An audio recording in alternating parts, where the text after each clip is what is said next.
Telugu reality show big బాస్కు 2 తెలుగు రాష్ట్రాల్లో ఎంత క్రేజ్ ఉంటుందో ప్రత్యేకించి చెప్పక్కర్లేదు. సీజన్ ప్రారంభమయ్యే సమయంలో ఆ షోను వ్యతిరేకించేవారే అవాకులు చవాకులు పేలిన ప్రేక్షకుల నుంచి ఆదరణ మాత్రం బాగానే ఉంటుంది. ఇప్పటికీ 8 సీజన్లు పూర్తి చేసుకున్న ఈ షో 9వ సీజన్కు ముస్తాబవుతుంది. ఈ నేపథ్యంలోనే తాజాగా గురువారం సడన్గా ప్రోమో విడుదల చేసి వీక్షకులకు బిగ్ బాస్ అభిమానులకు షాక్ ఇచ్చారు.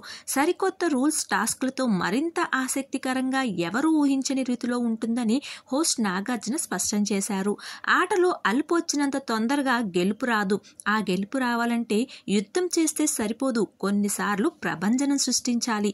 ఈసారి చదరంగం కాదు, రణరంగమే అంటూ ఘాటుగా చెప్తూ షోపై క్యూరియాసిటీ పెంచారు. ప్రస్తుతం ఈ ప్రోమో సోషల్ మీడియాలో బాగా వైరల్ అవుతోంది. మీరు ఓ లుక్కేసేయండి. కాగా ఈ షో సెప్టెంబర్లో స్టార్ట్ అవనున్నట్లు సామాజిక మాధ్యమాల్లో న్యూస్ హల్చల్ చేస్తున్నప్పటికీ మేకర్స్ నుంచి అధికారిక ప్రకటన అయితే రాలేదు. ఇందుకు సంబంధించిన విషయాలు త్వరలో తెలియజేస్తున్నారు.